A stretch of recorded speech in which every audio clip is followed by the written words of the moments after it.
Au début, nous voyons notre protagoniste principal, qui s'appelle Yagiri, actuellement en voyage scolaire à bord d'un autocar, mais il s'est endormi. Pendant son sommeil, Yagiri rêve de son passé, où nous voyons une version plus jeune de lui-même, marchant dans un couloir d'un complexe souterrain secret, où il a été élevé comme un rat de laboratoire malodorant. Tout comme la fille de Stranger Things, nous voyons des balles voler dans toutes les directions.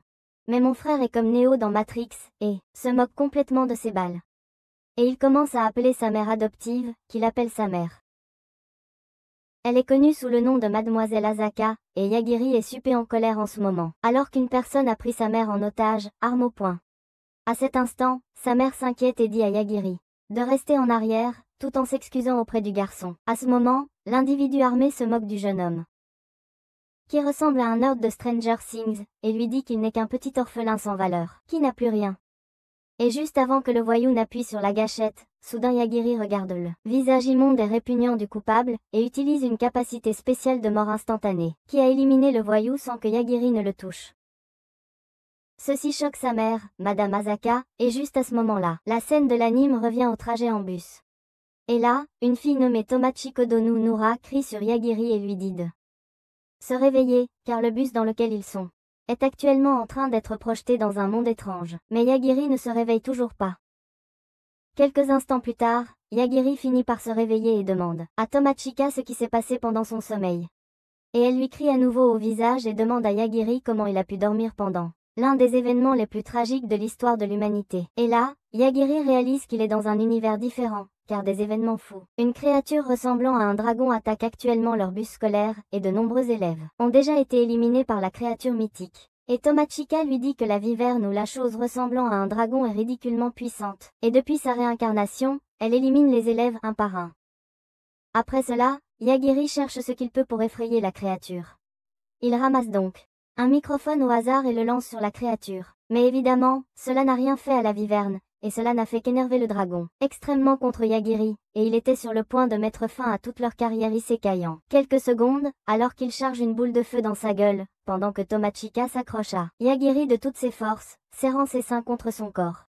Mais juste au moment où il allait les anéantir comme Daenerys Targaryen, Yagiri simplement regarde le dragon stupide droit dans les yeux, et en une seconde, la créature géante surpuissante s'effondre au sol, et a été éradiquée de son propre monde par ce maigrichon de Stranger Things venu du Japon.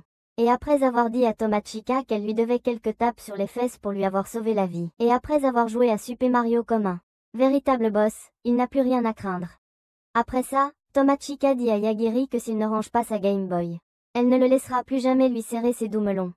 Alors il la range, et elle commence à expliquer. Mais que s'est-il passé pendant leur voyage scolaire? Et là, Tomachika raconte à Yagiri que pendant que le bus traversait un tunnel, dès qu'ils en sont sortis, tout le paysage a changé et ils sont arrivés dans une magnifique prairie. Et une fée, une déesse aléatoire, impolie et très prétentieuse nommée Sion est apparue dans le bus, et leur a souhaité la bienvenue dans son monde, ce qui énerve le proviseur.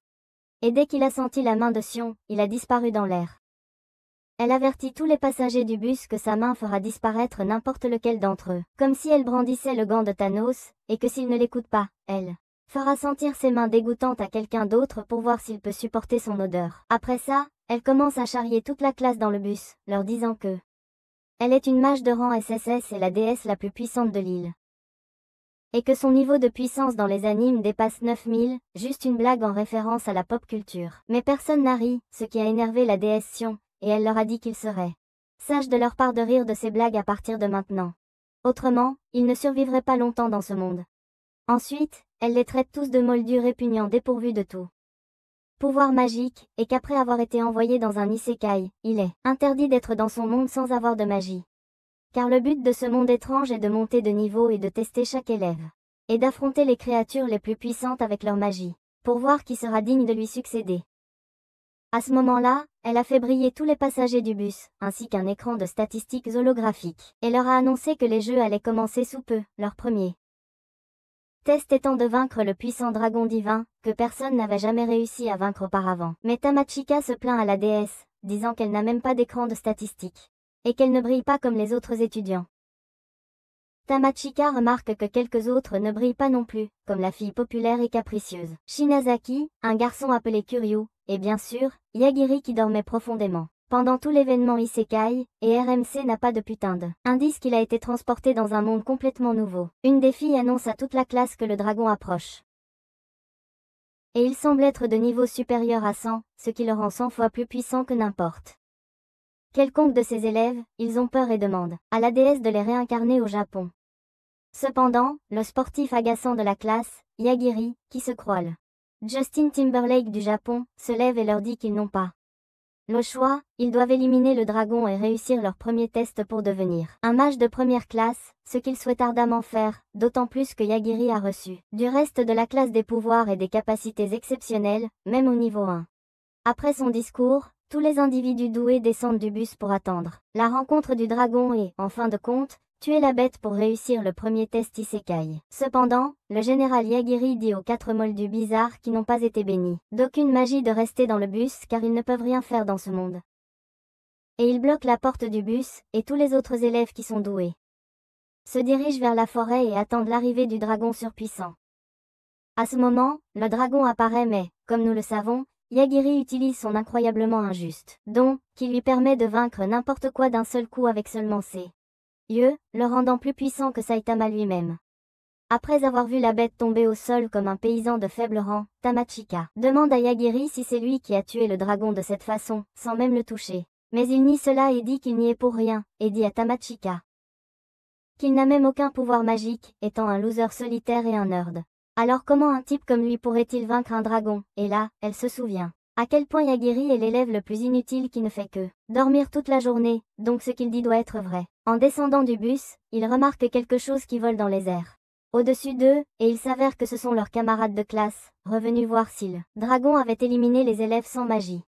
Mais à leur grande surprise, le dragon était déjà mort, et ils aperçoivent le petit garnement et le pénible Tamachika et le tête à claque Yagiri en bas, après leur atterrissage. Et il raconte à Yagiri et Tamachika leur super pouvoir magique Isekai. Et chacun de ces garçons a un rôle spécifique à jouer. Le gros nounours, Daimon, est un soigneur. Higashida est un puissant héros de feu, et Yashiaki est un nécromancien. Daimon est fou de rage que Tamachika soit vivante car il ne peut pas la provoquer et la transformer en zombie. En utilisant sa magie de soin combinée à celle du nécromancien, il aurait pu la ramener d'entre les morts. Mais ici, le héros explique qu'il est revenu uniquement pour utiliser sa capacité de nécromancien sur Tamachika, pour lui faire les fesses après l'avoir ramenée d'entre les morts, car elle ne le laissait jamais la toucher en cours ou s'approcher de lui. Alors peut-être que sa version zombie le laisserait. Mais là, Tamachika dit au héros d'aller se faire voir, le traitant de personne la plus laide de la classe. Alors il lui montre sa force, exhibant son incroyable capacité de boule de feu, et menace Tamachika, lui demandant de le laisser sentir ses pieds. Sinon il les éliminera tous les deux. Mais à ce moment-là, Yagiri dit au stupide héros qu'il est en fait plus faible qu'il. Il pense, désigne l'homme du doigt court et dodu, et lui dit de mourir.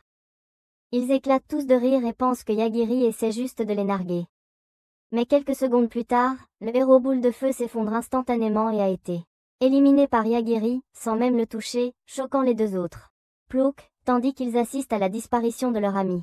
Et enfin, fermant sa grande gueule une bonne fois pour toutes, son ami nécromancien commence à pleurer sa perte, et demande donc au gros soigneur de soigner le héros.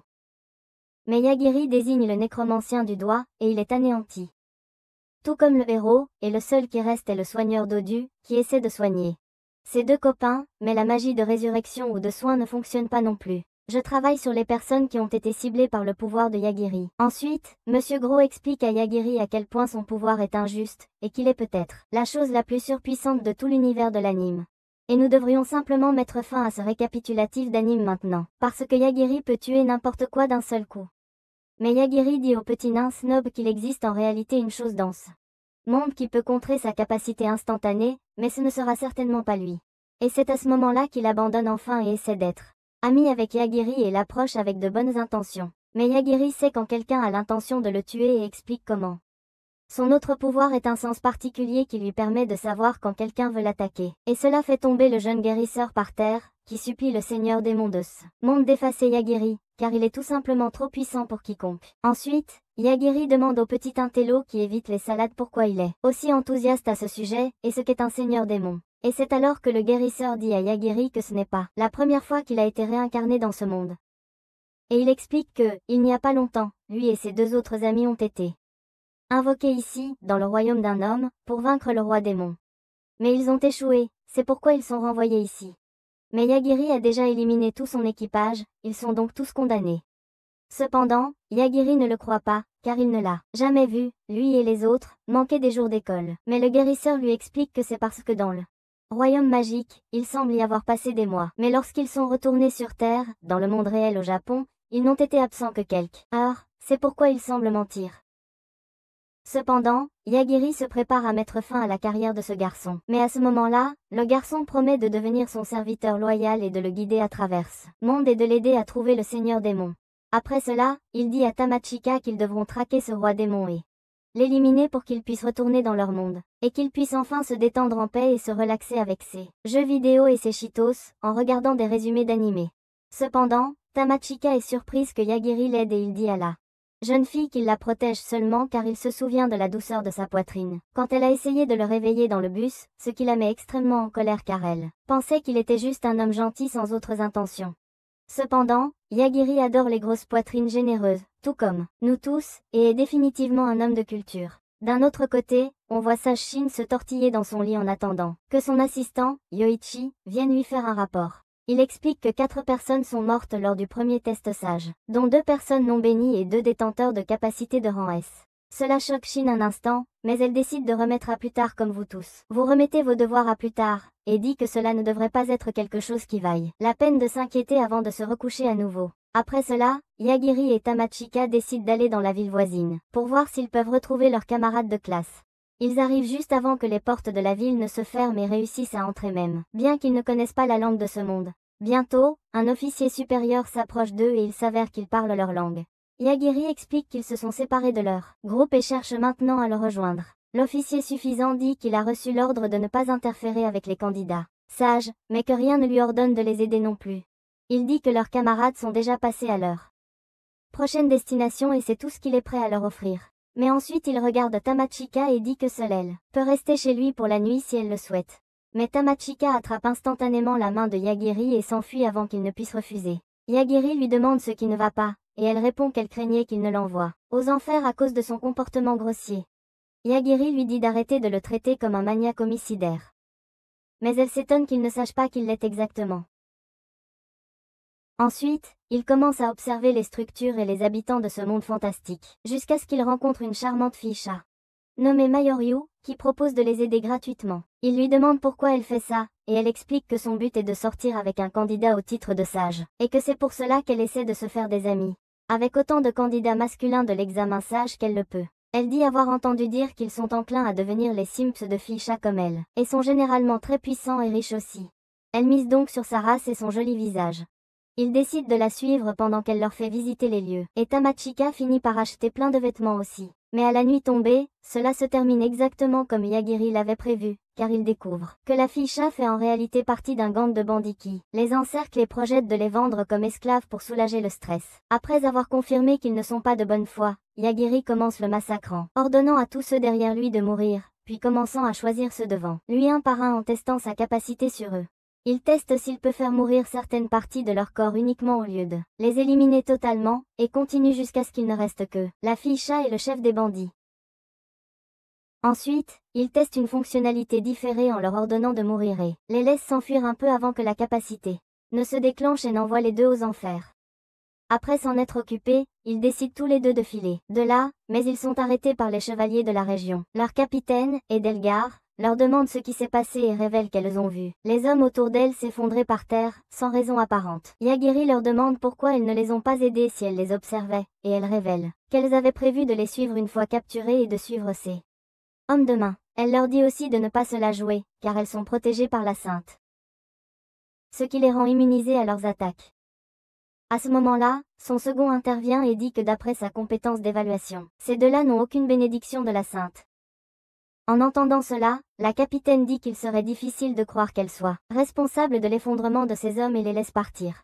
Le vice-capitaine s'excuse de leur avoir causé des problèmes et leur montre un hôtel de luxe pour y passer la nuit afin de montrer sa gratitude pour leur pardon. À l'hôtel, Yagiri réserve 2 chambres séparées pour eux et une fois dans sa chambre.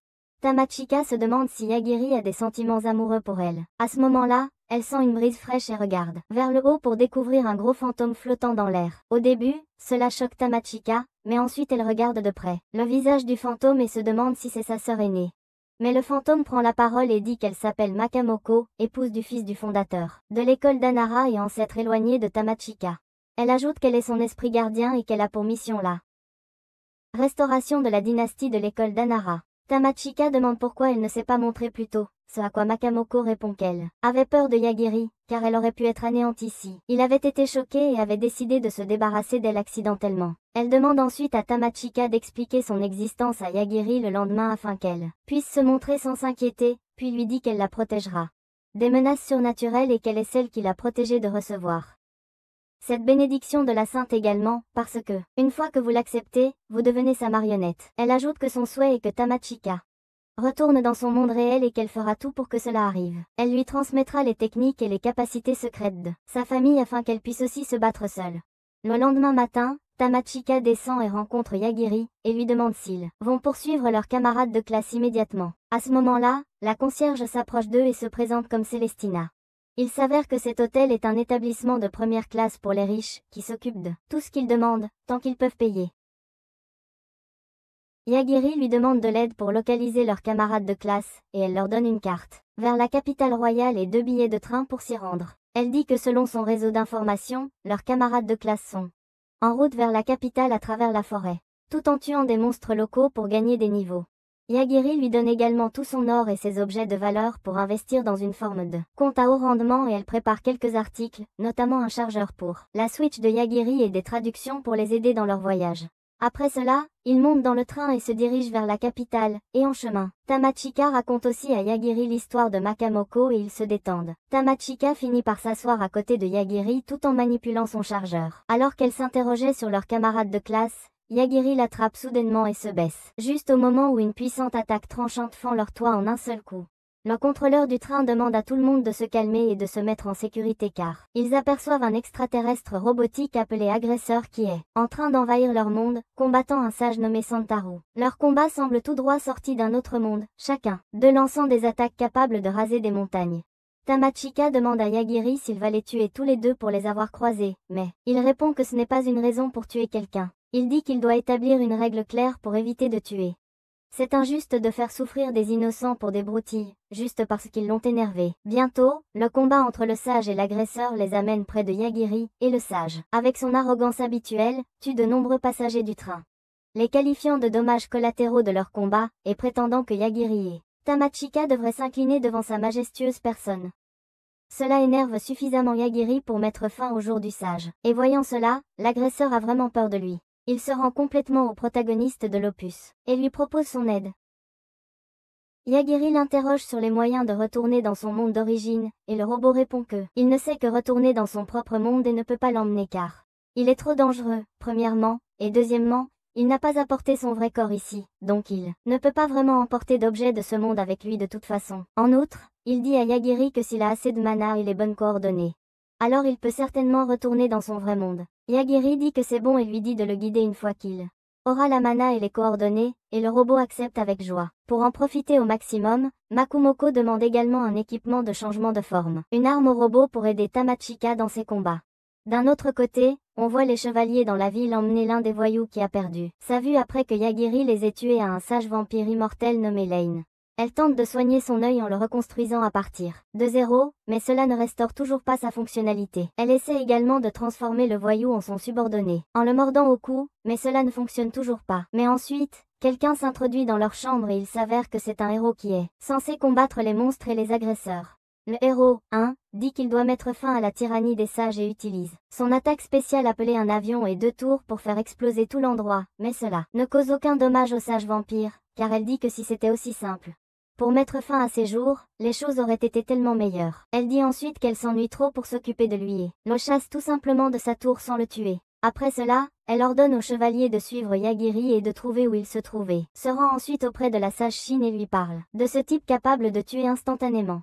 Shin dit qu'elle préférerait que Lion n'interfère pas avec les tests de candidature de sage, mais que si elle s'occupe de la calamité, appeler les ténèbres pour elle, alors elle le permettra. Lion accepte et dit au capitaine de son armée subalterne, appelé le corps immortel. Masayuki doit se rendre à la ville de Hanabusa car elle pourrait en avoir besoin là-bas. Pendant ce temps, nous voyons Yagiri et Tamachiki se diriger vers la ville la plus proche d'eux. Leur accident de train, qui se trouve être Anabusa également. Il s'avère que c'est une ville assez moderne avec de hauts gratte-ciel et des constructions ressemblant au Japon moderne. En se promenant, Makamoko remarque qu'au lieu d'être protégée par des murs physiques, la ville est entourée d'une barrière protectrice qui empêche les monstres d'entrer. Ils arrivent bientôt à l'hôtel de luxe que Celestina leur a recommandé et après être entrés, ils rencontrent par hasard un de leurs camarades de classe nommé Yuki, qui porte maintenant des vêtements fantastiques. Tamachika lui demande ce qu'il faisait là, car les autres devraient encore être dans la forêt à travailler sur leur niveau, mais il répond qu'il se déplace séparément. 2. Car il a une façon beaucoup plus supérieure et plus efficace de monter de niveau. Il présente ensuite son harem de garde du corps composé de 5 femmes qu'il a choisies parmi sa mère de petites amies. Yagiri se demande ce qu'il tramait et Tamachika explique qu'il a toujours été populaire auprès des filles grâce à son beau physique, mais il semble qu'il y ait quelque chose de plus en jeu ici. À ce moment-là, Yuki se tourne vers elle et lui demande si elle veut être sa maîtresse, la laissant si sèche que le désert du Sahara devient jaloux d'elle. Elle lui demande ce qui le rend si sûr de lui, et il explique qu'il a été béni par l'une des classes les plus puissantes de ce monde, connue sous le nom de dominateur, qui lui permet de transformer ses adversaires faibles en ses serviteurs. Il s'avère que, lorsque Yuki et ses camarades de classe étaient ensemble à Farmer dans la forêt, tout le monde essayait de l'éviter à cause de sa classe. Mais Haruto l'a ensuite approché et lui a révélé qu'il était une classe de consultant. Il lui parle des détails cachés de sa compétence dominateur et lui suggère un plan qu'il a trouvé après avoir regardé l'anime Le Héros du Bouclier. Il lui dit d'acheter des serviteurs de faible niveau, puis de les faire combattre en son nom pour gagner de l'expérience et monter de niveau. Ce système pyramidal d'idées de nivellement a trouvé un écho en lui et dans son désir d'avoir un harem à lui, et cela a mené à cette situation. Après l'avoir écouté, Tamachika le rejette et dit qu'elle resterait avec Yagiri, et ils s'en vont tous les deux.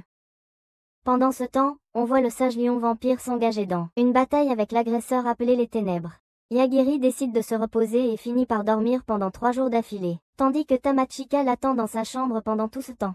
Ce faisant, Makamoko lui parle de quelqu'un qui la surveille avec des intentions hostiles, et elle décide de réveiller Yagiri et de lui demander de venir dans sa chambre. Yagiri sort, utilise son hack de détection d'hostilité et élimine d'un coup Yuki et son garde du corps le plus faible, Erika, grâce à sa capacité de mort instantanée. Ensuite, il entre dans la chambre de Tamachika et prévient la réception de l'hôtel qu'une femme s'est effondrée dans le couloir de son étage. Simultanément, on voit le corps immortel de lion déchaîné dans les rues de la ville, écrasant les civils et les transformant en zombies pour les intégrer à son armée.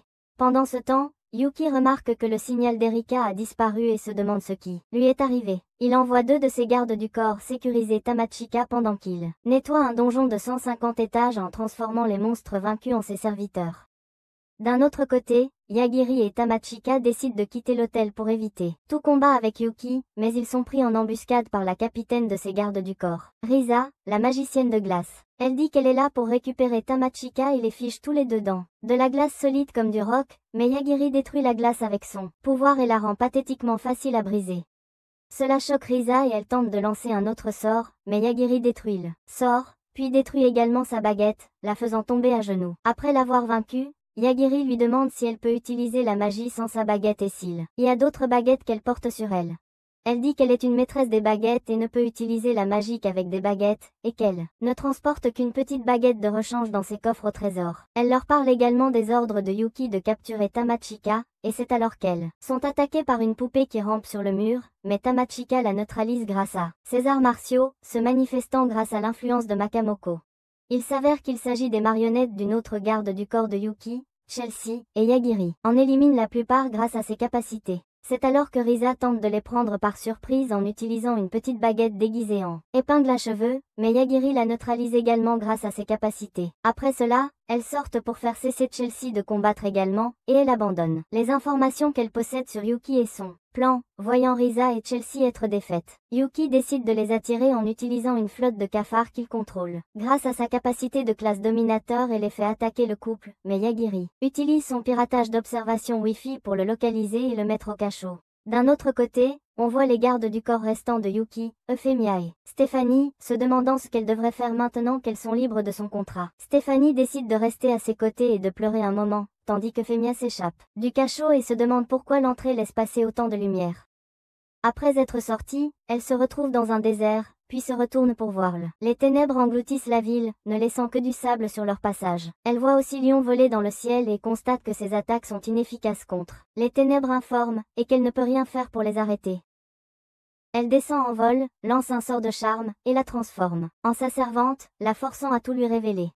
Pendant ce temps, Yagiri et Tamachika sortent de l'hôtel et s'interrogent sur ce qui se passe dehors, voyant que tout le monde autour d'eux s'est transformé en zombie, et quelqu'un annonce par haut-parleur que la fête des zombies va commencer. Ils décident tous deux de s'échapper de la ville tandis que Lion demande à Euphemia si elle veut savoir si Yagiri peut la tuer avec ses pouvoirs ou non. Simultanément, nous voyons le capitaine du noyau immortel s'adresser au maire de la ville, Ryuda, qui se révèle être également au service du lion. Masayuki demande à Ryuda de lui remettre la clé de la ville, sur ordre du sage lion, puis utilise les haut-parleurs pour annoncer aux habitants de la ville qu'il recherche ces deux personnes, montrant les photos de Yagiri et de Tamachika sur tous les écrans de la ville. Il leur dit que s'ils veulent vivre et ne pas se transformer en zombies, ils doivent se dépêcher, car il a également scellé la ville avec une barrière à l'aide de la clé. Cela met Ryuda très en colère car il a travaillé d'arrache-pied pour faire prospérer cette ville. Mais il ne peut rien faire contre les ordres du lion. Maintenant, avec tout le monde qui s'en prend au charme de Tamachika, Yagiri décide de se rendre sur la place de la ville pour négocier avec Masayuki lui-même. Une fois sur place, il lui demande d'abaisser la barrière car ils veulent prendre un train et se rendre dans la capitale royale, mais Masayuki leur demande s'ils savent même dans quelle situation il se trouve tout en levant son armée de soldats morts-vivants. Il dit que ceux qui sont déjà morts ne peuvent pas être tués, mais Yagiri les condamne simplement à la mort également en utilisant sa capacité d'opus. Cela choque vraiment Masayuki, qui demande comment c'est possible, et Yagiri explique, de la manière la plus gigachate possible, qu'il est celui qui décide si quelque chose est mort ou non. Entendant cela, Masayuki se met en colère et dit qu'il est impossible qu'une telle capacité ridicule existe dans ce monde, alors qu'il commence à se transformer en sa forme de loup-garou vampire, mais Yagiri le met simplement à terre au milieu de son monologue et de sa transformation, disant qu'il n'a pas besoin d'attendre que le plus lamentable des losers de l'anime finisse ses transformations pitoyables. Après cela, il se tourne vers Ryuda et lui demande s'il peut réparer la barrière et lui demande pourquoi tout le monde est après eux. Il explique qu'il se trouvait sur les terres contrôlées par la lionne sage et qu'il ne comprend pas pourquoi elle interfère avec les tests de candidature de la sage. À ce moment-là, il remarque les habitants de la ville qui marchent vers eux comme s'il était possédé par quelque chose. Makamoko dit que cela ressemble à un contrôle par une sorte de lien spirituel et Ryuda dit que si c'est le cas, il devrait pouvoir les protéger en utilisant la barrière de la ville, mais à sa grande horreur, la barrière ne fonctionne pas, et il semble que Lion interfère elle-même. Suite à cela, les civils commencent à attaquer Yagiri et s'effondrent autour de lui, comme des mythes mortes, son pouvoir les envoyant automatiquement aux enfers. Yagiri remarque que voir leur mort est assez difficile pour le maire et lui dit de se rapprocher de lui s'il ne veut pas être blessé par eux. Il dit que l'on dirait que quelqu'un essaie de tester l'étendue de ses pouvoirs. Et comment quelque chose de similaire lui est arrivé dans le passé. Simultanément, nous voyons Lion surplombant la ville de loin aux côtés de sa nouvelle servante tandis que les ténèbres se rapprochent de Yagiri. Elle crée une copie d'elle-même sans les souvenirs de Yagiri et lui ordonne de monter dans le ciel, de se multiplier puis d'attaquer la ville si elle voit quelque chose d'inhabituel se produire, comme les ténèbres qui attaquent ou disparaissent soudainement. Elle précise que, comme ses copies n'ont aucun souvenir de Yagiri, leurs attaques ne devraient pas générer d'hostilité envers lui et que, même s'il les trouve en utilisant son piratage d'observation comme il a trouvé Yuki, il ne devrait pas être capable de blesser son vrai corps car il est différent des clones. D'un autre côté, nous voyons Yagiri et les autres remarquer que les ténèbres se rapprochent d'eux et transforment tout ce qu'elles touchent en sable. Tout le monde se demande comment y faire face, mais Yagiri dit qu'il va simplement la faire disparaître en utilisant son pouvoir et faire s'évanouir les ténèbres dans l'air. Mais soudainement, des attaques ressemblant à des météorites rouges commencent à pleuvoir du ciel et détruisent la ville. Tamachika utilise sa vue perçante et dit qu'elle ressemble à une dame aux cheveux rouges, vêtue d'une robe rouge, et Ryuta confirme qu'il s'agit de Sage Lion et se demande pourquoi elle fait cela et perd tout le respect qu'il lui portait. Il se demande comment faire face à cette attaque maintenant, car Yagiri dit qu'elles sont trop rapides pour qu'il puisse utiliser ses capacités, et ils n'ont aucune hostilité qu'ils puissent détecter, seulement s'il pouvait la faire le viser directement. Il serait capable de la contrer avec ses capacités, et Ryuta suggère qu'il se dirige vers la zone du parc ouverte, qui sera très probablement attaquée ensuite, selon les données qu'il a analysées grâce à sa capacité de vue d'ensemble qu'il a acquise en étant maire. Il les téléporte ensuite au parc en utilisant son autorité de maire de la ville et disparaît quelques instants avant que la copie de Lion ne les attaque. Tamachika parvient à la repérer juste à temps pour que Yagiri la localise et la neutralise en utilisant ses capacités. Tamachika les protège également de l'explosion en utilisant les pouvoirs de Makamoko et la matière métamorphe qu'ils ont obtenue du robot géant agressif. D'un autre côté, on voit Lion parler à Eupmia qui révèle que toutes ces marionnettes ont été vaincues grâce à la capacité de Yagiri. Elle dit que maintenant, elle devait juste créer des marionnettes avec des souvenirs différents pour que il ne puisse pas toutes les cibler à la fois, mais à sa grande surprise, son vrai corps est tué chez elle, ce qui entraîne sa mort totale. Mais avant de tomber, elle se sent soulagée car ce sera sa façon d'obtenir une nouvelle vie en utilisant l'un de ses corps expérimentaux qu'elle a créé biologiquement sans aucun souvenir d'elle. À ce moment-là, on voit une jeune fille aux cheveux roses se réveiller dans un cercueil, quelque part dans un manoir, alors qu'elle ramasse une pierre de projection qui contient le dernier message enregistré par Lion. Le message lui révèle son identité, lui explique comment elle doit vivre sa propre vie et comment elle a perdu la mémoire pour éviter d'être affectée par les pouvoirs de Yagiri. De retour en ville, on voit Yagiri et Tamachika revenir auprès de Ryuda, et ils lui annoncent qu'ils ont vaincu le sage et lui demandent si cela le dérange. Ryuda répond qu'il n'a aucun respect pour quelqu'un qui a fait du mal à ses précieux citoyens, et leur donne une voiture militaire pour se rendre dans la capitale royale. Dans la voiture, Tamachika demande à Yagiri s'il ne devrait pas conduire, mais il répond qu'il finit toujours par cracher la voiture en jouant au jeu de course, ce qui oblige Tamachika à prendre le volant elle-même. Makumoko dit qu'elle devrait être capable de conduire et de faire fonctionner toutes sortes de véhicules et d'armes grâce à son talent inné en tant qu'héritière de l'école d'Anara, ce qui n'a aucun sens pour elle, mais elle accepte tout simplement. Pendant ce temps, on aperçoit brièvement ce que font les autres candidats sages dans la forêt. La candidate de la classe samouraï, Ryako, termine son massacre de monstres pour la journée et retourne à son campement où elle trouve l'étudiante américaine de la classe ninja, Carol, tenant son téléphone. Elle lui demande ce qu'elle faisait dans son camp avec son téléphone, et elle explique que elle l'a trouvé perdu dans les bois et qu'elle est là pour le lui rendre. Elle révèle également qu'elle s'est permise de regarder ces applications pour voir ce qu'elles utilisaient pour suivre Yagiri. Il s'avère qu'elles sont toutes deux des espionnes gouvernementales, japonaises et américaines respectivement, qui ont intégré la classe de Yagiri pour le surveiller. Les américaines utilisaient un satellite pour le surveiller dans le monde réel, mais il est inutile dans ce monde. C'est pourquoi Carol cherchait à savoir ce qu'utilisaient les japonaises, car ce sont elles qui ont la garde physique de lui. Ryako ouvre son application et, à sa grande horreur, une alerte s'affiche. Elle indique que la première porte d'Alpha Omega s'ouvre. De l'autre côté de la carte, on voit Tamachika conduire comme une folle, effectuant des virages périlleux sur le chemin de montagne accidenté pour atteindre la capitale. Elle finit par tomber sur un énorme rocher sur son passage et décide de s'arrêter, tout en regardant Yagiri qui dort paisiblement, malgré ses cris et cette course folle. À ce moment-là, on découvre ce dont Yagiri rêve, pendant que nous plongeons dans un flashback de son enfance. Lorsque cet employé de bureau l'a rencontré pour la première fois et lui a donné son nom, Yagiri lui a appris à serrer la main des autres. Cette dame s'appelle Asaka Takatu et on la voit signer un formulaire d'accord tout en donnant une interview pour un emploi spécial. L'accord stipule qu'elle ne se plaindra pas, même si elle meurt au cours de sa mission. Au début, elle décide de partir plutôt que de signer un pacte avec le diable, mais elle, intervieweur, Yukio, réussit à la convaincre en lui disant qu'elle bénéficierait d'une retraite si elle acceptait. Après avoir signé l'accord, elle demande s'ils sont une sorte d'organisation secrète maléfique, super puissante ou quelque chose du genre, mais les scientifiques disent qu'ils sont une organisation respectable, une association qui mène des expériences humaines spéciales, pour l'amélioration de leur société. Il lui dit ensuite que son travail consiste à garder un monstre. Elle lui demande à quoi il ressemble, mais Yukio répond qu'il ne l'a jamais vu lui-même et que tout ce qu'il sait, c'est qu'il peut tuer n'importe qui par la seule pensée. Son nom de code est Alpha Omega et il pense qu'en lui fournissant une éducation moderne et des notions de base d'humanité, il pourrait être capable de l'empêcher d'exterminer toutes les formes de vie de la surface de la planète. Il lui dit qu'elle a son permis d'enseignante, donc qu'elle est la personne idéale pour ça. Il l'emmène ensuite dans une chambre souterraine et lui dit qu'il ne peut pas aller au-delà de cette ligne et que tout ce qu'elle pourrait vouloir savoir à ce sujet est écrit dans ce manuel avant de filer. Après avoir récupéré tout ce dont elle a besoin, elle entre dans la chambre et ouvre l'énorme porte du coffre-fort avec sa carte-clé et découvre qu'elle se trouve dans une sorte d'installation artificielle avec un ciel naturel et un décor de fond également. Elle consulte le manuel pour trouver la maison où ce monstre est censé vivre et, après être entrée, elle ne trouve qu'un jeune enfant assis dans le salon.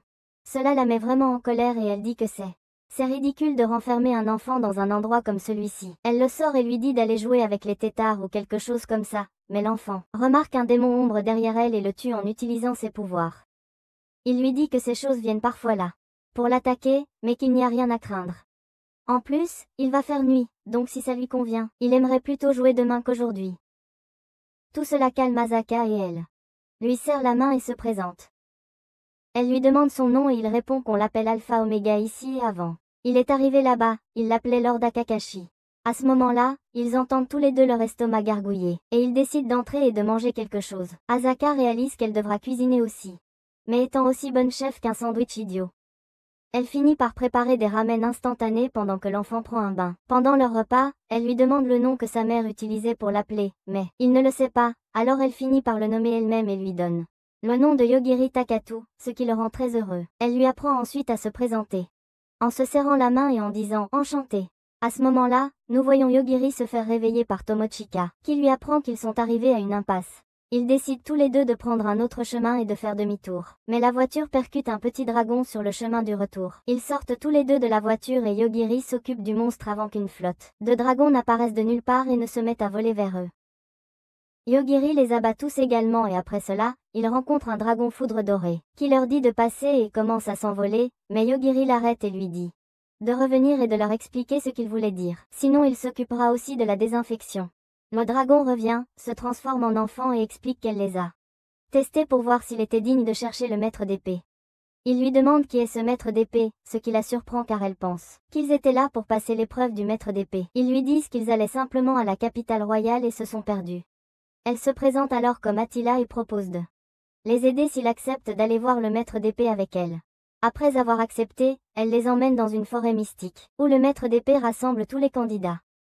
Là, il rencontre un vieil homme nommé Urab qui annonce que s'il ne reste plus que la moitié d'entre eux dans 10 minutes, tous échoueront, ce qui marque le début d'une bataille royale massive. Le premier à être coupé en morceaux est ce malchanceux, suivi d'un groupe de autres, dont un groupe louche de magiciens que Yagiri envoie en enfer avec son pouvoir. Ils sont tous deux défendus par un chevalier juste nommé Rick et parviennent à sauver le loser bêta coupé en deux, nommé Lionel, grâce à une pierre spéciale appelée la pierre des excuses qui lui confère des pouvoirs et des bonus aléatoires. Après cela, ils se dirigent tous vers la prochaine destination du test et Lionel explique aussi qu'il a obtenu ces pierres d'une déesse pour compenser la malchance dont il souffre. Il dit qu'il reçoit de nouvelles pierres chaque nuit et que ces pierres peuvent être utilisées pour invoquer des objets et des effets aléatoires via un système gacha. Alors qu'ils approchent de leur prochaine destination, le miasme dans la zone commence à devenir mortellement plus épais, et cela fait même vomir Lionel par terre.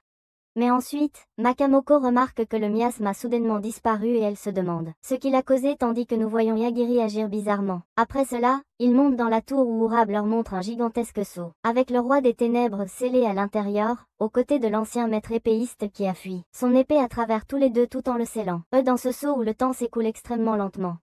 Urban explique que c'est leur devoir en tant que maître de la baguette de vaincre le roi des ténèbres. Une fois qu'il sera libéré, mais ensuite une magicienne se révèle et lance une boule de feu massive sur le roi des ténèbres en disant qu'elle le vaincra une fois pour toutes, mais le sort devient simplement stagnant dans le saut temporel et elle réalise à quel point elle est stupide. Rick dit à Yagiri que la magicienne s'appelle Frederica et qu'elle est son amie qui lui a dit de passer le test de maître épéiste en premier lieu. Après cela, les examinateurs disent à tous qu'ils doivent atteindre le dernier étage de la tour tout en vainquant des monstres et en accomplissant différentes tâches pour gagner des points. Ils doivent gagner 100 points dans les prochaines 24 heures et atteindre le bas de la tour pour réussir l'épreuve.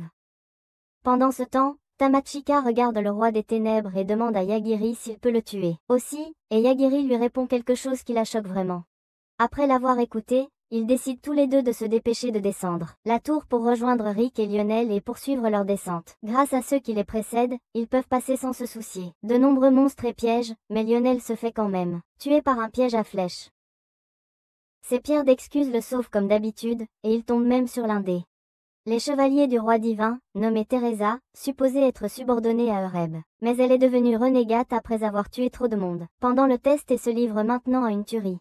Rick la combat un peu et on dirait qu'ils vont nous montrer un combat épique, mais Yagiri met fin à tout cela en utilisant sa capacité et dit à tout le monde de se dépêcher. Après cela, ils atteignent le 98e étage qui s'avère être une zone sûre avec beaucoup de chambres pour que les participants puissent se reposer. Ils décident tous de prendre des chemins différents à partir d'ici. Rick décide d'avancer. Lionel décide de se reposer jusqu'à minuit pour obtenir de nouvelles pierres. Pendant ce temps, Tamachika et Yagiri décident de faire une bonne sieste. À minuit, Lionel obtient un événement d'anniversaire spécial grâce à son système de gacha, et réussit à invoquer la déesse qu'il a appelée dans ce monde et qui lui a donné les pierres d'excuses.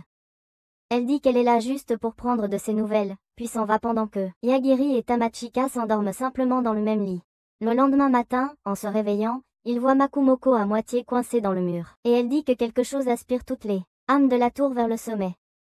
Yagiri l'aide en tuant le mécanisme d'aspiration, puis dit à Tamachika pour se préparer, car à partir de maintenant, il tuerait tout le monde, indifféremment, étant donné qu'ils sont en danger. Elle dit que ça va, qu'elle a déjà endurci son cœur et qu'elle n'est pas assez hypocrite pour le blâmer alors qu'il le fait pour la sauver. En entendant cela, Yagiri est vraiment heureux intérieurement, il devient tout timide et rouge, et dit qu'il a faim, il commande alors le service en chambre pour leur repas. D'un autre côté, on voit une sage nommer et combattre un autre sage invoqué nommé Rakuto, qui a abandonné ses devoirs de sage après son arrivée dans ce monde et a établi une communauté de peaux de bêtes dans la forêt et a décidé d'y vivre paisiblement. Le travail est d'assassiner les sages et les candidats sages qui ont abandonné leurs devoirs, et possédait un pouvoir appelé « monde juste », qui lui permettait de manipuler les pouvoirs que Dieu lui avait conférés, à elle et aux autres, au plus haut degré. Elle tue Rakuto, et sa dague lui indique que ses prochaines cibles sont les candidats sages, Yagiri et Tamachika, et lui ordonne de se diriger vers eux. Sur son chemin, elle se retrouve pourchassée par un gros lourdeau qui se révèle être nul autre que Daemon, qui erre dans la forêt depuis l'épisode 1, suivant les ordres de Yagiri. Il semble s'être débarrassé de son invocateur de serviteur d'une manière ou d'une autre, et révèle qu'il a été pris en charge par Rakuto, mais maintenant qu'il est mort, il veut suivre et la supplie de le laisser devenir son esclave. Ensemble, ils se dirigent vers la maison de Yagiri, et tombent sur le dragon doré qu'ils avaient rencontré plus tôt. Daemon s'inquiète qu'elle ne puisse pas vaincre le dragon, car sa capacité lui permet de ne gérer que les compétences de triche que l'autre monde a reçues, mais elle dit que elle peut interférer avec n'importe quel phénomène naturel et le rendre tel qu'elle le croit, mais cela ne fonctionne pas si sa cible a une statistique de chance suffisamment élevée. Elle rend alors le dragon incapable de voler parce qu'il est trop gros, et avant qu'elle puisse faire grand chose d'autre, un agresseur du nom de Hérisson apparaît sur les lieux et tue le dragon avec ses lames acérées. Après cela, il disparaît au loin tandis que, montrant le chemin de la tour du maître d'épée à Ai. Pendant ce temps, Yagiri et Tamachika franchissent presque la moitié de la tour jusqu'à ce qu'ils rencontrent un homme aux cheveux argentés qui les accuse de tricherie. Le type se présente comme Iglesia, le créateur de la tour, et dit à Yagiri qu'il est triste car il a contourné tous ses pièges en les tuant grâce à sa capacité. Il dit qu'il est trop dangereux pour être laissé seul. Il commence à préparer un grand sort en disant qu'il va leur donner un choix, mais Yagiri l'engloutit dans l'au-delà en disant qu'il est pressé. Après cela, ils vont à la zone suivante où ils trouvent un autre dominateur utilisant un harem de filles pour combattre un autre candidat qui s'avère être une demi-démon comme Euphemia. Yagiri demande la permission de passer, car il n'a pas envie de se battre, mais le dominateur dit qu'il les laissera passer s'ils battent ses gardes du corps dans un combat 3 contre 3. Yagiri accepte et les neutralise tous d'un coup avec son pouvoir, puis se met à avancer, mais cela met le dominateur vraiment en colère et il tente de se relever pour lancer un sort, mais Yagiri le met à terre aussi vite, l'accusant de mensonge. Voyant tout cela, la demi-démon dit qu'elle a une requête à lui soumettre, et il décide au moins de l'écouter. La jeune fille se présente comme Théodia et explique qu'elle recherche sa sœur cadette. Elle dit qu'elle est venue ici parce qu'elle a entendu dire que certaines personnes de son peuple étaient piégées ici et que l'aider pourrait être perçu comme une opposition au maître d'épée. Yagiri dit qu'il a déjà mis sa tour sens dessus-dessous, donc il n'a pas vraiment d'affection pour lui de toute façon, il n'a donc aucun problème à l'aider. Il lui demande ensuite si elle a des indices sur l'endroit où son peuple pourrait se trouver, et elle répond qu'elle peut sentir leur présence et qu'il semble qu'ils soient quelque part sous terre. À ce moment-là, Rick, Frederica et Lionel entrent également dans l'arène et il s'avère Rick et Frederica aidaient Lionel à gagner quelques points aussi, parce qu'il est un loser faible. Après cela, ils atteignent tous le rez-de-chaussée où Urab annonce qu'ils ont tous réussi l'épreuve et sont maintenant devenus les chevaliers du roi divin. C'est alors que les gardiens de la tour entrent et leur disent que la première barrière autour du roi des ténèbres a été brisée et que, pour une raison inconnue, la tour ne fonctionne plus. Cela choque Urab et il se demande ce qui s'est passé, mais soudain quelqu'un détruit toute la tour au-dessus d'eux avec une explosion et se révèle être un démon de haut rang, accompagné d'un autre de son espèce. Leur but semble être la résurrection du roi des ténèbres, et ils se préparent à combattre Urab et ses chevaliers. Le démon semble posséder le pouvoir de désactiver les humains autour de lui tandis que l'autre semble être trop doué en magie, bloquant la magie de feu de Frederica à main nue, puis transformant son bâton et son bras en biscuit, et lui en donnant un morceau en disant qu'elle est plutôt douce. Frederica se demande si elle va maintenant devenir une impératrice rousse des mers, mais se souvient rapidement qu'elle n'est qu'un personnage secondaire pour cet arc mineur. Voyant tout cela, Lionel décide d'utiliser le tirage gacha en édition limitée restant et utilise toutes ses pierres d'excuses pour invoquer une sorte de miracle qui pourrait les aider. Affronter les démons, mais cela finit par invoquer la déesse d'avant, à son grand horreur. Il lui demande si elle va disparaître à nouveau, mais elle répond que cette fois, elle exaucera son vœu de s'occuper de tout, puis s'approche des démons et, à la surprise générale, ils s'inclinent tous deux devant elle et révèlent qu'elle est en fait l'épouse du roi des ténèbres. Elle a invoqué et manipulé des héros pour libérer son mari du sceau, mais a toujours échoué à cause du maître de l'épée. Mais grâce à ce lamentable bout de rien nommé Lionel, elle a réussi à éliminer les barrières cette fois. Lionel lui demande si elle a menti en affirmant s'occuper de tout et exaucer son vœu, et elle répond qu'elle n'a pas menti et qu'elle va s'occuper de tout en détruisant toute l'humanité, ne laissant ainsi plus rien à craindre.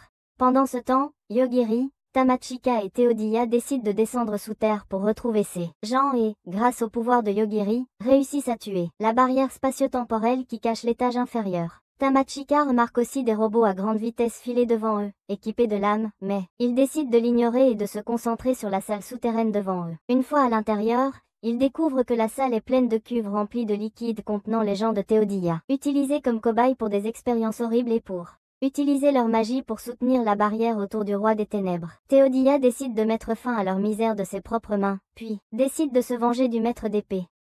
Avec cela, ils retournent tous pour voir ce qui se passe. D'un autre côté, nous voyons Lionel essayer de gagner du temps à la déesse, pour créer une opportunité au maître d'épée de la tuer. Ce faisant, il fait révéler à la déesse qu'elle attendait toutes sortes d'obstacles pour sortir de son chemin, y compris le créateur de la tour Iglesia, car il aurait pu restaurer la barrière instantanément. En plus de cela, elle s'inquiétait aussi pour l'assassin de déesse qui, d'une manière ou d'une autre, est soudainement morte pendant le test, et maintenant elle est capable de briser la barrière pour libérer son mari. Avec cela, elle détruit le cœur de la barrière et libère le roi divin et le roi des ténèbres de leur saut temporel, mais à la surprise de tous, le roi des ténèbres se contente de tomber dans la rivière avec son corps inerte et se noie.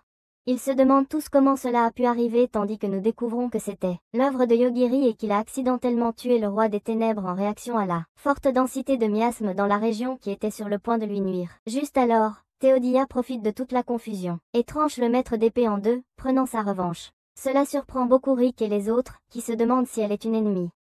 Simultanément, l'agresseur robotique à grande vitesse, Hedgehog, apparaît également dans la zone de combat et assassine la déesse avant de s'éloigner à toute vitesse. Les deux démons à l'origine de tout cela la soignent complètement et rassemblent leurs forces pour attaquer les humains et se venger de la mort de leur roi, mais Yogiri les anéantit tous d'un coup avec son pouvoir et leur dit qu'il ne veut aucun drame. Tout cela rend la déesse folle. Elle commence à lancer des pouvoirs au hasard dans toutes les directions. Tamachika demande à Yogiri s'il va faire quelque chose à son sujet, mais il répond que la déesse ne lui a rien fait, il n'a donc aucune raison de la combattre. D'un autre côté, nous voyons Lia traîner les démons vers la tour en esquivant toutes les attaques aléatoires grâce à son incroyable capacité. Une fois arrivée, elle utilise sa compétence d'évaluation pour dire à Rick qu'il peut abattre la déesse avec son épée sacrée, ce qu'il fait avant de se tourner vers Yogiri et Tamachika pour voir de quoi il retournait. Avant de les combattre, elle utilise son œil sur Yogiri pour vérifier ses statistiques, mais cela lui montre la fin de tout en lui, et cela la fait transpirer à grosses gouttes tandis qu'elle décide de se tirer de là avant de remettre le démon à Yogiri. Yogiri se demande ce qu'elle était, mais se tourne ensuite vers Démon et lui demande comment il a réussi à se débarrasser de son collier. Il dit qu'il n'a jamais dit que son effet était permanent, il s'excuse de les avoir trompés. Après cela, Rick leur parle de Théodosia, de ce qu'elle a fait, et de Yogiri. Lui dit d'aller voir ce qu'ils ont trouvé au sous-sol et s'il décide toujours de les combattre, alors il aidera Théodosia. Rick lui demande ce qu'il peut faire avec son petit bâton, mais le roi divin l'arrête et lui dit que c'est en fait Yogiri qui a vaincu le roi des ténèbres et tous les démons autour d'eux, ce qui surprend beaucoup Rick, qui s'excuse pour son comportement impoli. Après cela, ils décident tous de se séparer. Rick, Frederica, Lionel et le roi divin vont à la capitale royale tandis que Yogiri et Tamachika décident d'y aller seuls également. Théodosia révèle le nom de sa sœur cadette, qui s'avère être Femi. Et Yogiri et Tamachika lui disent qu'ils ont entendu ce nom en traversant l'une des villes sur leur chemin et lui décrivent leurs itinéraires.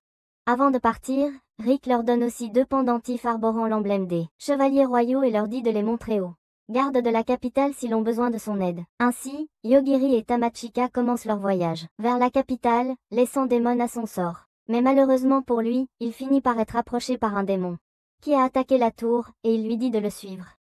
Pendant ce temps, on voit Shin siroter du thé sucré tandis que son chevalier lui fait un rapport sur Ia et Yogiri. Elle dit qu'elle ne devrait pas interférer avec les candidats sages et décide d'invoquer quelqu'un du monde de Yogiri pour lui poser des questions à son sujet. L'invoqué s'avère être l'un des scientifiques japonais qui le surveillait, et lorsqu'il découvre qu'elle est celle qui a fait disparaître Alpha Omega de leur monde, il la qualifie de sauveuse et la remercie. Mais ensuite, il remarque un avertissement sur son appareil qui indique qu'en tant qu'employé de niveau C, il n'est pas autorisé à se trouver aussi près d'Alpha Omega, ce qui le rend s'autodétruire en un pilote qui rencontre une douce droite devant le sage. De l'autre côté de la carte, retour à l'endroit où le bus a été attaqué par le dragon. Nous voyons Ayaka reprendre soudainement connaissance alors qu'elle est ramenée à la vie par une forme de chat pété sensible. Lia lui dit qu'elle a besoin d'acquérir une énorme quantité de nutriments pour initier sa récupération, sinon elle finirait morte dans 30 minutes. Ayaka décide de grignoter du délicieux cul de dragon pourri. Et parlons-en plus en commentaire. Pendant ce temps, Yogiri et Tamachika arrivent dans la capitale royale et sont arrêtés par les chevaliers royaux qui leur disent de sortir de leur voiture et de leur montrer leurs papiers d'identité. Ils expliquent qu'ils ont reçu la voiture du maire de la ville de Hanabusa et qu'ils sont des candidats sages qui sont là pour une épreuve. Le garde les examine à l'aide d'un outil d'évaluation, mais Yogiri leur montre le pendentif que Rick leur a donné, et cela les force tous à s'agenouiller. Ils expliquent que c'est la marque de la famille royale, et qu'elle leur donne le droit d'entrer dans la ville. À ce moment-là, le plus jeune prince, David, arrive sur les lieux et exige qu'ils montrent leurs épées en tant que chevalier du roi divin, et Tamachika finit par accepter son défi de duel lorsqu'il ne lui montre aucune épée. Dans le duel, elle met en valeur les arts martiaux de sa famille et finit par libérer. David préserve ses futures générations de la douleur de naître. Le coup porté à ses précieux transforme David en gentleman, qui propose de leur faire visiter la ville et leur explique comment les murailles ont été créées il y a des milliers d'années par le grand sage, Iglesia, le même qui a créé cette tour. Il leur raconte que la capitale royale est construite sur une barrière souterraine qui scelle un seigneur des ténèbres, tout comme la tour du maître d'épée, ce qui surprend Yogiri et Tamachika, car il ne s'attendait pas à ce qu'il y ait plus d'un seigneur des ténèbres. Après cela, Yogiri demande à Tamachika s'ils pardonneront à leurs camarades de classe ou s'ils doivent se venger d'eux, et Tamachika décide de d'abord les rencontrer et voir quelle attitude ils adopteront envers eux. Ainsi, ils rejoignent leurs camarades de classe au palais royal pour rencontrer le roi. Les trois pervers de la classe, désormais connus sous le nom des trois lords pervers bêta, décident d'imposer leur domination en révélant que l'un d'eux possède la capacité d'arrêter le temps. Ils s'approchent du roi et se montrent impolis envers lui, mais le roi lui coupe les doigts et révèle que leurs pouvoirs s'affaiblissent considérablement s'il essaie de combattre quiconque est lié à la famille royale et que ils ont bénéficié de la protection des sages. Ensuite, il retourne sur son trône et dit que pour devenir des sages, ils doivent accomplir un grand exploit en un mois, faute de quoi ils échoueront tous. Après cela, le roi s'en va et Tamachika et Yogiri se font officiellement connaître. Ils en discutent tous et finalement Yogiri et Tamachika acceptent de les rejoindre sans violence. Ils inventent une histoire de couverture selon laquelle Yogiri aurait acquis la capacité de tuer les insectes instantanément et Tamachika aurait acquis la capacité de créer une armure spéciale qui ne fonctionne que sur elle-même et, grâce à ses compétences, ils réussissent à échapper au dragon. Le chef de classe dit qu'il pense toujours avoir bien fait de les laisser comme appât, car la survie de nombreux élèves était sa priorité. Une fois tout cela réglé, ils commencent tous à réfléchir à des moyens de réussir l'examen des sages et finissent par obtenir l'aide de la famille royale qui propose de descendre dans le donjon souterrain et de vaincre le seigneur des ténèbres pour se faire un nom. Ainsi, ils forment des groupes et descendent sous terre, menés par David et Rick qui arrivent finalement à la capitale royale avec le roi divin. Pendant que Tamachika se démène dans le donjon souterrain, Yogiri rejoint le groupe des cancres de sa classe, comprenant deux autres gars, l'un capable de cuisiner et l'autre de lire n'importe quoi. Bientôt, un autre type nommé Seichi les rejoint, possédant le pouvoir appelé Dieu de la mort, assez similaire à la capacité de Yogiri de tuer instantanément sa cible. Mais c'est une version inférieure du pouvoir de Yogiri. L'homme s'assoit devant Yogiri et révèle qu'il appartient à la secte. Une autre organisation qui le vénère comme le dieu de la mort et qui le désigne également comme Lord Akakashi. L'homme dit qu'il le surveillait à l'aide de son œil mécanique, mais que celui-ci a cessé de fonctionner depuis leur arrivée dans ce monde, puis s'en va en disant qu'il sera heureux de le servir s'il a besoin de son aide. Ensuite, les deux autres espions contactent également Yogiri et Tamachika et s'excusent de l'avoir trompé tout ce temps. Yogiri dit que cela ne le dérange pas tant qu'il ne lui cause pas de problème et les laisse se concentrer sur leur survie dans ce nouveau monde et dit qu'il veut rencontrer la sage Chine, car elle pourrait connaître un moyen de retourner dans leur monde. Pendant ce temps, nous découvrons que Femia a pu rencontrer le nouveau corps de lion et décide de la servir. Ce nouveau corps se nomme Risley et emmène Femia avec elle dans un voyage pour trouver le jeune homme nommé Yogiri. Par ailleurs, Shin se rend au Kai dans le monde de la sage et découvre qu'elle souffre de SSPT après avoir regardé Yogiri. Elle s'inquiète et dit qu'elle a besoin d'obtenir plus d'informations sur ce qu'il est réellement et décide d'aller rencontrer ses camarades de classe. Simultanément, le démon engendré, Loot, fait équipe avec Daemon car il sait à propos de Yogiri et l'emmène dans la capitale royale pour libérer la sœur cadette et beaucoup plus puissante du défunt roi des ténèbres, qui réside sous la capitale royale. Une fois dans la ville, ils vont dans une taverne et essaient d'obtenir des informations sur la façon de pénétrer dans le donjon souterrain. Mais alors ils voient les trois idiots lubriques et Daemon dit qu'il doit éviter d'être découvert par eux, ou cela lui causera des problèmes. À ce moment-là, Ayaka surgit soudainement dans la taverne et commence à battre l'un des idiots jusqu'à ce qu'il soit réduit en sauce tomate. Elle dit aux deux autres de retourner et de dire à tout le monde qu'elle ne leur pardonnera pas et qu'elle se vengera devant eux pour l'avoir laissé comme appât. Voir tout cela inquiète vraiment Daemon, mais Shin apparaît alors devant eux et elle interroge Daemon au sujet de Yogiri. Il dit qu'il n'en sait pas grand-chose, mais obtient d'elle des informations sur l'entrée du donjon souterrain. Shin dit que ce sera amusant de regarder ce que ils feront, puis retourne dans son monde sage. Là, la nuit, en parlant à son serviteur, elle reçoit un visiteur inattendu qui s'avère être Haruto, l'analyste des candidats sages. Il dit à Shin qu'il a trouvé son chemin jusqu'à sa chambre grâce à ses compétences en résolution de problèmes et puis lui demande de prolonger la date limite de leur examen. Shin dit qu'elle y réfléchira en échange de sa part, s'occupant de Yogiri, auquel il sourit et accepte. Après cela, Haruto retourne et engage un assassin avec les pouvoirs du sage et de l'esprit et lui ordonne de tuer Yogiri. D'un autre côté, les autres candidats sages s'inquiètent pour leur vie car ils craignent qu'Ayaka ne vienne après eux. L'une d'elles, nommée Ryona, qui a la capacité d'améliorer sa force, trouve Ayaka et tente de la neutraliser avec des rochers à grande vitesse, mais Ayaka encaisse le coup comme le gigachad qu'elle est et continue à se battre avec elle. Elle détruit à elle seule son propre corps et son âme, mais Ryona dit qu'elle n'est pas à pleine puissance à cause de ce stupide pouvoir royal répressif, actif dans toute la capitale royale. Entendant cela, Ayaka laisse Ryona se soigner, et s'envole pour réduire en cendres les fesses royales du roi. Après s'être occupée de lui, elle revient combattre Ryona à pleine puissance et la détruit à nouveau complètement. La nuit suivante, elle combat le cuisinier loser qui arrive en quelque sorte à lui livrer un vrai combat en extrapolant son pouvoir en la considérant comme un ingrédient. Puis en utilisant son statut de chef pour la combattre avec un couteau de cuisine et un clone d'ombre. Jutsu dit que c'est une compétence essentielle pour un cuisinier car ils ont souvent besoin de beaucoup de mains pour maintenir le mouvement de la cuisine. Mais même après tout cela, Ayaka finit par faire un barbecue rôti avec lui en utilisant ses flammes draconiques. Pendant ce temps, on découvre que le lecteur a en fait la capacité de voir le futur, qui s'écrit dans son carnet dès qu'il fait un choix.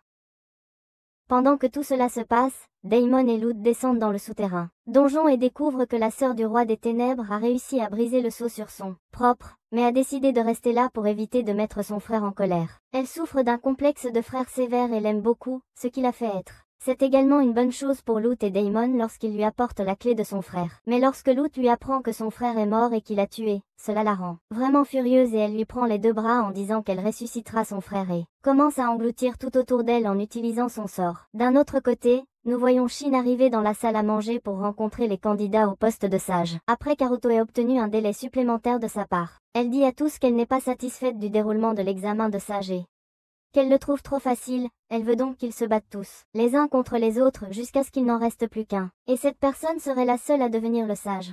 Cela marque le début de la bataille royale alors que le type avec le pouvoir du dieu de la mort tente de l'utiliser sur Shin, mais elle dit que ça ne fonctionne pas sur elle car elle se régénère complètement en montant de niveau, puis la somme d'un simple claquement de doigts. Pendant ce temps, Yogiri se tient tranquillement dehors et remarque David somnambulant, comme s'il était sous une sorte de charme, et le regarde sauter dans un ravin. Il essaie de l'aider et finit par tomber avec lui. Sous terre, la sœur du roi des ténèbres, nommée Mana, se transforme en sa forme liquide de Mana et commence à tout envahir sur son passage, alors qu'elle commence à jaillir de la capitale royale avec une force extrême. En tombant, Ujiri sauve lui-même et David en annulant leur élan grâce à. Il découvre ses capacités, puis rencontre Daemon, qui fuit également le Mana pour sauver sa vie.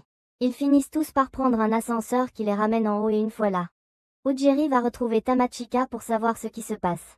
Elle lui parle de la bataille royale et ils finissent par combattre plusieurs de leurs camarades de classe. Pendant ce temps, Ayaka décide que c'est une excellente journée pour se venger et rejoint également la bataille royale.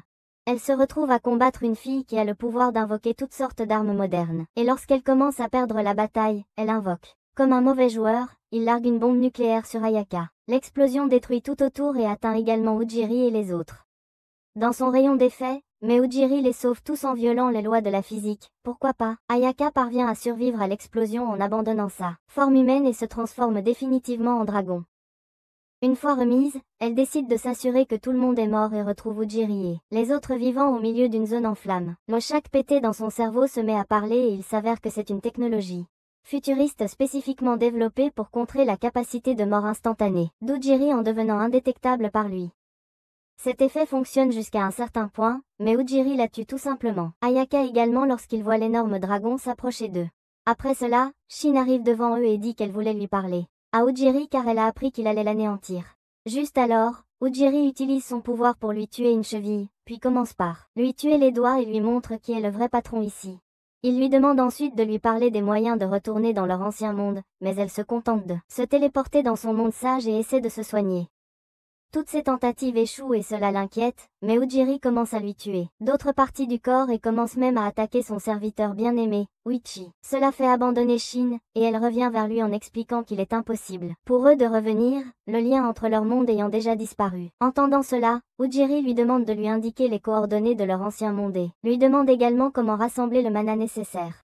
Elle sort une pierre philosophale de sa poitrine et dit que c'est la source d'immortalité des sages et qu'elle devrait suffire à alimenter leur voyage s'il en collecte suffisamment. Tous les sages en possèdent une, mais la pierre perd son pouvoir si un sage meurt. Entendant cela, Ujiri décide de la laisser partir et retourne au palais royal, avec Tamachika, Daemon et les deux espions, dont le prince David. Une fois qu'ils sont partis, Mana se matérialise devant Shin et la capture. En utilisant ses pouvoirs, elle l'absorbe en elle, tout en la qualifiant de sainte pathétique et lamentable. Shin lui dit de se souvenir du nom de la personne qui va la tuer en faisant référence à Ujiri avant de sombrer en elle. D'un autre côté, Ujiri et les autres entrent dans le château et trouvent l'archevêque bredouillant quelque chose sur le début de son arc de méchant et étant heureux du réveil de Mana, mais Ujiri le fait taire avec son pouvoir parce qu'il est trop agaçant. Juste à ce moment, Mana se matérialise devant eux et dit qu'elle va les détruire aussi, mais Ujiri la fait taire et termine le combat final contre le boss en une seconde. Le royaume étant sauvé, David s'envole hors du château sur un vaisseau avec les espions, tandis qu'Ujiri le suit en s'accrochant à